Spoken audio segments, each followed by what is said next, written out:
Hi, my name's Ann Baird, and I've been living on this land for about 14 or 15 years. My husband Gord and I, we built this cob house that's a solar powered house and trying to live as sustainably as possible. And it took us 20 months to build the house, but while we were building the house, we lived in a trailer. And at that point in time, we wanted to grow our own food, but we couldn't. And we lived on a rock, so it was a little challenging. We had to get really creative with how we grew food.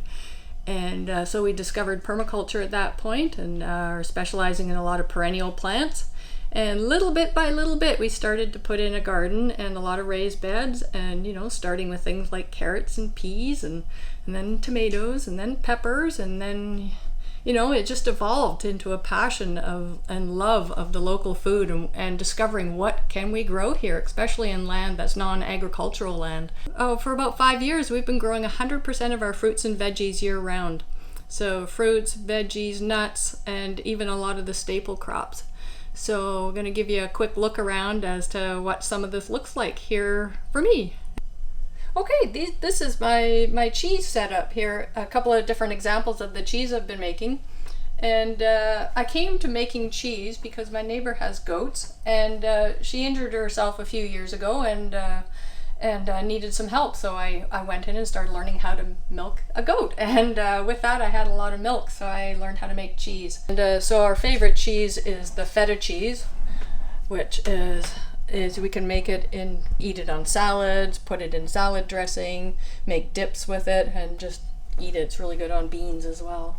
And this is some bries that are just getting started. And I do a lot of my cheeses more the David Archer way, which is a more natural way of making cheeses. And I'm still learning, and it's always learning, and I experiment. But there's never such thing as a bad cheese, not usually if you follow some basic things. And in behind that is some of the things I have for teas. And nettle tea is my all-time favorite, and I use that as a base for a lot of my beverages, and I have a cup of nettle tea every morning, but I like to mix things into my nettle tea. Things like chicory are really good, which is the first time this year that I've had chicory. So roasted chicory, you dig the root out, dry it out, and then roast it and grind it in your coffee grinder, and it's surprisingly yummy. And then black tea. Yes, we grow our own caffeinated tea. I still drink coffee though, I have to say. But black tea is excellent, and I put a little bit of that in my morning tea. Every time I go to make a cup of tea, it's like inventing a new concoction. And of course, dandelion is one of my all-time favorites, and I'm just about out, so I better go dig some more roots. And stevia, because we try to eat hardly any sugar. We do eat some. We're not 100% no sugar, but less. So I put just a tiny bit in. You got to be really careful not to overdo it with stevia, but it's a nice mix. And apple cider vinegar, homemade. I finally got it figured out after many failed experiments, I have to say, but it was fun. And the best way I found to make the apple cider vinegar for me that's really simple is when I'm making applesauce or dried apples. What I do is I put the cores into a bucket with sugar water, and this one had a cup and a half of sugar in there. I put a cheesecloth on top just to kind of protect it, and then a plate, and then under the plate, because that keeps everything below, and then under a plate you've got all those yucky looking apple cores, but you can smell the vinegar, it's really good. And so you just filter that out into a jar, and away you go. Makes a good vinegar. But I normally keep this in a very warm place in my house. The warmest is on top of the hot water tank, so that's where it sits. And a secret, you got to have at least one fruit fly in there, or you don't get apple cider vinegar. It's just the way it is. But you don't want a lot. That's why the cheesecloth is on there. Fermented foods, we eat a lot of them, and the reason for that is they're incredibly yummy. They're very easy to make, and you can just make small batches a little bit by little bit. You don't have to spend all day canning, using a lot of energy to can and fiddle around with jars and hot water baths and all that kind of stuff. So I do most of my fermenting in what's called phyto jars. So they've got the snap lid on them and a little seal. This one we've been eating. This is because they're different all year. Whatever I make, whatever we have, I put into the jar with some salt. But I usually use a leaf at the top It's really neat how I do this. I use some kind of a leaf, either a cabbage leaf or something like that. And then I use a jar, a little wee jar in the top, and that pushes down on the leaf. Oh, it smells great. And keeps everything submerged. So it's my little trick to keep it submerged, and that works great. So yeah, that does smell good.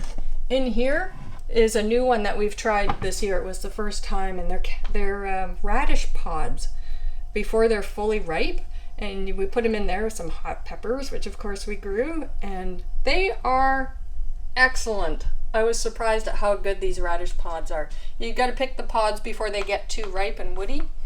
If they're good eating fresh, they'll be good fermented. And put them in there. We're just about gone with those, but we've gone through like a few of these jars of radish pods so far this year. And then these are fermented salsas. I just did this one a couple days ago, which is what I have right now, which was a lot of peppers that needed to be used and tomatillos. So stuffed it all in there, some hot peppers and garlic and some salt, and away it goes. And of course pickles. We eat a lot of pickles. Okay, here I've got some of our staple crops, which are beans. And over the years, in the many years that I've been trying to grow these, when I say many, it's probably 10. So 10 seasons is not really that many for experimenting, but my favorites are fava beans. And so I grow as many as I possibly can of these every year. And we eat them fresh. I freeze them fresh when they're not too hard yet, and then I can just throw them whole into soup. I don't have to peel them or anything. But when they're like this, which is fully dried, I can use these to plant the next year's crop, or I can eat them. And what I do to eat them when they're fully dried like this is I either cook them in my Instant Pot or the cob oven. Now the cob oven is fantastic for cooking beans. We have our pizzas, we have a big fire, and then we do our pizzas, and then we might do some bread, and then I throw in some pots of beans overnight. And when you slow cook them in a cob oven like that for like 12, 14, 16, 20 hours even sometimes, the flavor is amazing. It's very different, and I don't know what the reason for that is. And then these are gorgeous. These are called orca beans, and they look like little orca whales, and I love those too. They're not as productive for the amount of space, but I still like to grow them because they're so beautiful. And then, of course, the all-time favorite, scarlet runners. And I've started growing bush beans for my fresh bean eating, and those are my favorite now. Highly productive, so I keep all my scarlet runners and my helva beans mostly for keeping for chili beans. And I make all of my own chilies. It's really neat to make a pot of chili where 100% of everything is from your garden. It's like, it's so empowering and it's so flavorful, and scarlet runner beans are my favorite for that. And another staple crop that I've grown over the years, but I'm not doing it now because it's too labor intensive for my setup, but is quinoa. And quinoa can be grown in our climate very well, but it's more labor intensive to do it, but it's very tasty. And I've also experimented by growing chickpeas, which grow very well in our climate again. But in those days, their favorite of the rabbits. So if you grow chickpeas and you have rabbits, you won't get any chickpeas. So these were actually grown on the roof. So if you grow them on the roof, there's no rabbits up there. So like, think of it as a raised garden bed. It's another feature of our house here is that we have living roofs, so we can grow things up there that are out of the range of things like rabbits and deer. But we are deer fenced. And of course, black beans. Black beans are also one of my favorites, but they're labor intensive for what you get out of it. You put a lot of work into it before you fill up your jar. And then, you have your teenage kids for dinner, and it's like 6 hours of shelling beans is gone in 15 minutes. It's like a little bit labor intensive, whereas the scarlet runners are really good bang for your buck for the amount of work. Dried fruits. We eat a lot of dried fruits here. We eat fresh fruits when, seasonal fruit all through the season, and then whenever we have abundance of anything, which is starting to happen a lot more now because a lot of our trees and bushes and everything are coming to maturity, so we're starting to get a lot. Which is amazing what you can grow on a rock. That's where the benefits of more of an integrated regenerative agricultural system. It's more of a permaculture approach. So I got figs. So I got buckets of these, and I like to store a lot of my dried fruits in plastic buckets now, because then if there's an earthquake or something, they don't break, and they keep very well in these food grade buckets. Is really important.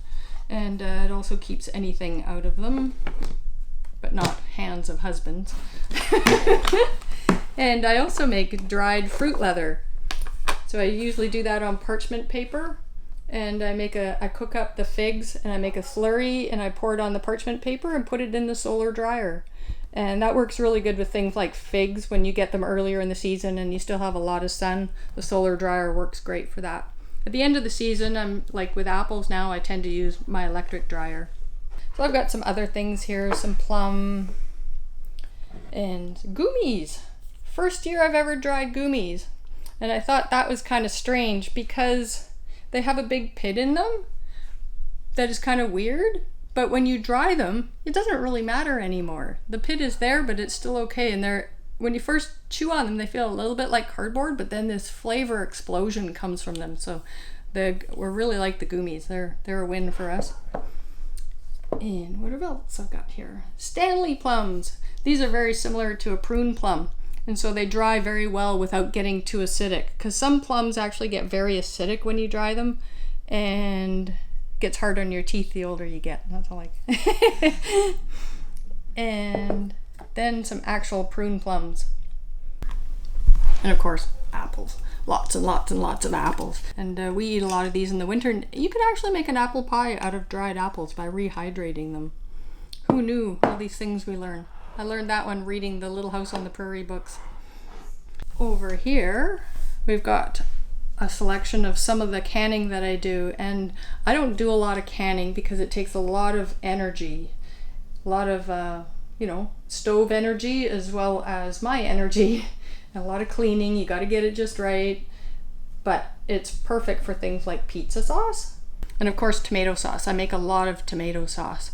Make sure we add a little bit of salt and lemon into that just to make sure the acidity and salt is really good from a food safe perspective.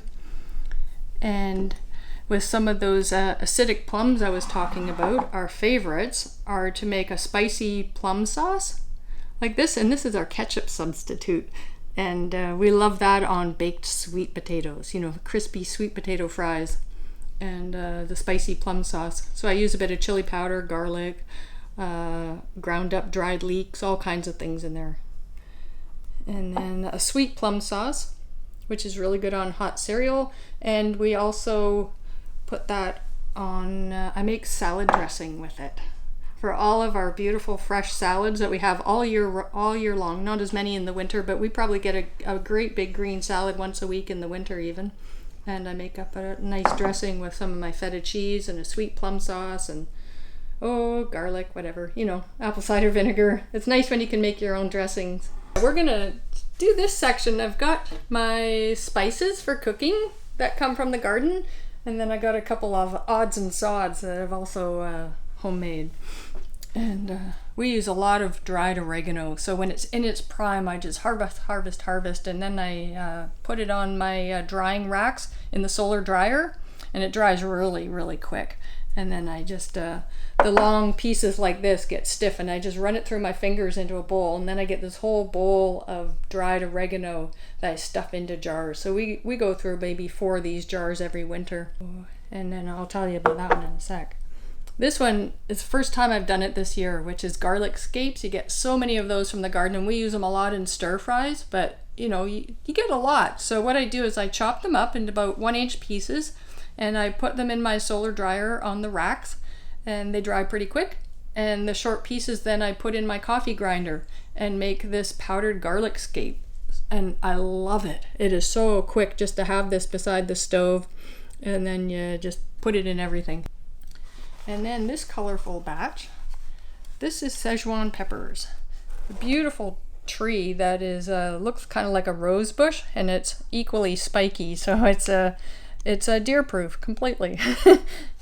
And what I do is I cut off the pieces, and the red parts are the ones that have the spice in them. Now these are not spicy like Mexican spice. They're very unique spice. It's kind of an electric hot, but Szechuan cooking uses this. And the black bits are actually the seed bits, that the actual seed that you can plant to grow new ones. But what I do is I put the whole thing in the grinder, and it makes this, it kind of oxidizes, and then you have this powder that I can just open up and pinch, and I put it in chilies, in curries, in soups, winter soups, everything. So it's just really nice. It adds such a complexity to whatever it is you're making, and that's why Szechuan cooking is so popular. But you don't have to make it super hot to have that beautiful flavor. So, okay.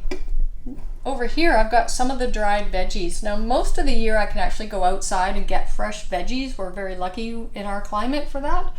But I use nettles, as I mentioned, for tea, as well as to throw in a soup or a stew. And if we go backpacking or something like that, I can make all of my own mixes. So dried kale, the same thing. But like I said, most of the time I can just go outside and grab some kale.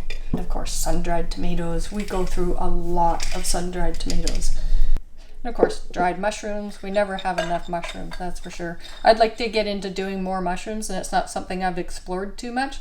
These are a shaggy parasol that comes up in some of our areas, which are lovely bonus. It's amazing how many mushrooms that was. It was like a lot of mushrooms, and then get a little bit there, but awesome in a soup too. And let's see, what else have we got here? Nuts. We're starting to grow a lot of nuts here on our farm, and hazelnuts are excellent. We've got the blight resistant ones, and we eat these all winter as our snack food. We got a couple of buckets this year. It was great. And this is our very first crop of chestnuts. So we're pretty excited about these because this is like a flour substitute. I've bought some chestnuts from local farms in past years and have been given some, and it has really inspired me to want to grow more of these, because what I do is I dry them in the dryer, and then you can cut them open pretty easy, and the varieties of chestnuts that we're growing are going to be quite big. These are quite small ones, but when they get so there's a space in there, you can actually pop them open, and when the nuts are dried, you can grind them into flours, and making chestnut flour, which is incredibly nutritious, and it's a flour substitute for all your quick breads and desserts and pancakes. Chestnut pancakes that you make 100% from your own land, other than baking soda, right, is excellent high quality food. And then as far as our tubers and our staple crops, I got a selection here. This is obviously some butternut squash, some festival squash, and two types of sweet potatoes that we grow here. These are of course oca potatoes, little pink things. Aren't they amazing? They're not actually a potato, which you can eat raw, you can eat them fermented. They're our favorite tuber. They taste like lemony baked potatoes. They're really good. And this one was new last year for us. It's one of the perennial veggies that we've started to grow as well. And these are called groundnut. These are Apios americana, and they're in the legumes. And you generally grow them for a couple of years before harvesting them. They're a vine that's about a meter tall, and they're just gorgeous cascading flowers off of them. And these tubers are in strings, like strings of pearls, right? Look at that. It's amazing. And very high in protein and very nutrient dense food. You put a little pile of those on your plate and you will be full. And I was quite surprised with that. And just steamed with butter is to die for. They've become our favorite. So this is some experimenting I've been doing with making small batches of alcoholic beverages. We're getting a lot of really unique flavors, and it's like a little small batch cidery kind of thing. So we've been having fun with it. But I do start with sugar water, and this one started with some blackberry juice, that from our own blackberries of course, and I flavored it also with some hops and ginger. And so I started this on November 3rd, so November 17th I could have bottled it and then just let it sediment after that. So I've got the airlock in it, and they turn out quite good. I haven't had any failures yet. I've had a couple that are like, wow, that's kind of weird, but most of them are really good. This is the first year we've been experimenting with putting hops into our ciders. And this one is a ginger hop.